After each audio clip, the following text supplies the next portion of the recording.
ಅವನು ಹೇಳ್ತಾ ಇರೋದು ಖಂಡಿತ ಸತ್ಯ, ನೀನು 100ಕ್ಕೆ 100 ಊಟ ಹಾಕಿರೋದು ಖಂಡಿತ ಸತ್ಯ. ನಾವು ಕೂಡ ಅವನೇ ಆದರೆ ನಾವು ನೋಡಿದ್ದೀವಿ. ನೇತ್ರಾವತಿ ಕೂಡ ನಮಗೆ ಅಂಗಡಿಯಲ್ಲಿತ್ತು, ನಾನು ಕೂಡ ಅಂಗಡಿಯಲ್ಲಿ ಇದ್ದವಳೆ. ಇಲ್ಲಿ ಧರ್ಮಸ್ಥಳ ಏನೆಲ್ಲ ಅಂತ ನಮಗೆ ಅವಾಗಲೂ ಗೊತ್ತಿತ್ತು. ಈ ರೀತಿ ಎಲ್ಲ ಮಾಡಿಬಿಡ್ತಾರೆ ಅನ್ನುವಂಥದ್ದು. ನಾನು ಅವಾಗಲೂ ಚಿಕ್ಕವಳು. ಅವಾಗ ಅವನು ಕೂಡ ಹೇಳ್ತಾ ಇದ್ದ, ನನಗೆ ಒಂದು ಹೆಣ ಊಟ ಹಾಕ್ಲಿಕ್ಕೆ ಉಂಟು, ಅಮ್ಮ ಬರ್ತೀನಿ ಅಂತ ಕೂಡ ನಮ್ಮ ಹತ್ರ ಕೂಡ ಹೇಳಿ ಹೋಗಿದ್ದಾನೆ.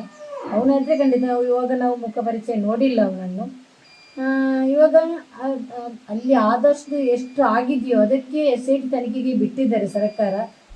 ತುಂಬಾ ಸಂತೋಷ ನನಗೆ. ಅದರ ಜೊತೆಯಲ್ಲಿ ನನ್ನ ಮಗಳದ್ದು ಕೂಡ ತನಿಖೆ ಆಗಬೇಕು. ಯಾಕೆಂದರೆ ಇಲ್ಲಿ ನನ್ನ ಮಗಳದ್ದು ಅತ್ಯಾಚಾರ ಆಗಿದಂತ ಇಲ್ಲೇ ಧರ್ಮಸ್ಥಳದಲ್ಲಿ ಆಗಿದ್ದು, ಬೇರೆ ಎಲ್ಲೂ ಕಡೆ ಆಗಿದ್ದಲ್ಲ. ಇಲ್ಲೇ ಇವರು ಅತ್ಯಾಚಾರ ಮಾಡಿ ತಂದು ಹಾಕಿದ್ದಾರೆ.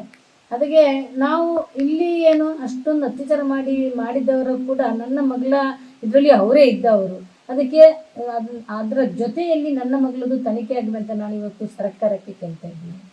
ಅಂದರೆ ನಾವು ಖಂಡಿತ ನಮಗೆ SIT ಮೇಲೆ ನಂಬಿಕೆ ಇದೆ. ಇವಾಗ ಸಿದ್ದರಾಮಯ್ಯ ಅವರು ಒಂದು SIT ತನಿಖೆ ಇದು ಮಾಡ್ತಾ ಇದ್ದಾರೆ ಅನ್ನೋದು ತುಂಬಾ ಸಂತೋಷ. ನಾನು ಕೂಡ ಅವರ ಬಳಿ ಹೋಗಿದ್ದೇವೆ ಮನವಿ ಕೊಡಲಿಕ್ಕೆ, ತನಿಖೆ ಮಾಡಿ ಅಂತ ಕೇಳಿದ್ದೇವೆ ನಾವು ಕೂಡ. ಇದು ನಮಗೆ ಒಂದು ಸಂತೋಷದ ವಿಷಯ. ಯಾಕೆಂದರೆ ನಾವು ಹೋರಾಟಗಾರರಿಗೆ ಎಲ್ರಿಗೂ ಕೂಡ ಇನ್ನು SIT ತನಿಖೆ ಆದರೆ ಖಂಡಿತ ಸೌಜನ್ಯಗೆ ನ್ಯಾಯ ಸಿಗುತ್ತೆ ಅನ್ನೋದು ಎಲ್ಲರೂ ಕೂಡ ಕುತೂಹಲದಲ್ಲಿ ಇದ್ದಾರೆ.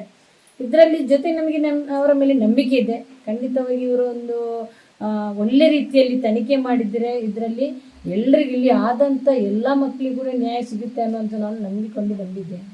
2012ರಲ್ಲಿ ನನ್ನ ಮಗಳನ್ನು ಕಿಡ್ನಾಪ್ ಮಾಡಿ ಅತ್ಯಾಚಾರ ಮಾಡಿ ತಂದಾಕಿದ್ದಾರೆ. ಅನಂತರ 13 ವರ್ಷದ ನಂತರ ನಾವು 13 ವರ್ಷದಿಂದ ನಾವು ಹೋರಾಟ ಮಾಡ್ತಾ ಬಂದಿದ್ದೀವಿ ನ್ಯಾಯ ಸಿಗಬೇಕಂತ. ಇಲ್ಲಿ ಎಷ್ಟು ಅತ್ಯಾಚಾರ ಆಗಿದೆಯೋ ಆ ಮಕ್ಕಳಿಗೆ ನಾನು ಒಟ್ಟುಗೂಡಿಸಿ ನಾನು ನ್ಯಾಯ ಕೇಳ್ತೇನೆ. ಯಾಕಂದರೆ ನನ್ನ ಮಗಳಿಗೆ ನ್ಯಾಯ ಕೊಡಿಸಿ ಅಂತ ಕೇಳ್ತಿಲ್ಲ. ಇವತ್ತು ಎಲ್ಲ ಮಕ್ಕಳಿಗೆ ಇಲ್ಲಿ ನ್ಯಾಯ ಸಿಗಬೇಕು, ಆ ಮಕ್ಕಳಿಗೆ ನ್ಯಾಯ ಸಿಗಬೇಕು, ನನ್ನ ಮಗಳಿಗೆ ನ್ಯಾಯ ಸಿಗುವ ಅಂತ ಸಿಕ್ಕಿದೆ ಅಂತ ನಾನು ಅವತ್ತಿನಿಂದ ಇವತ್ತಿನವರೆಗೂ ಕೇಳ್ತಾ ಇದ್ದೇನೆ.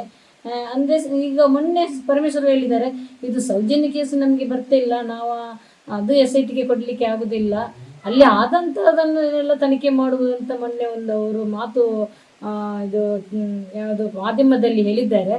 ಇಲ್ಲ ಅಂದರೆ ಇಲ್ಲಿ ಕೂಡ ನನ್ನ ಮಗಳದ್ದು ಆಗಿದ್ದೇ ಇಲ್ಲಿ, ಯಾಕೆ ಆಗಲ್ಲ ಅಂತ ನಾನು ಕೇಳ್ತಾ ಇದ್ದೀನಿ.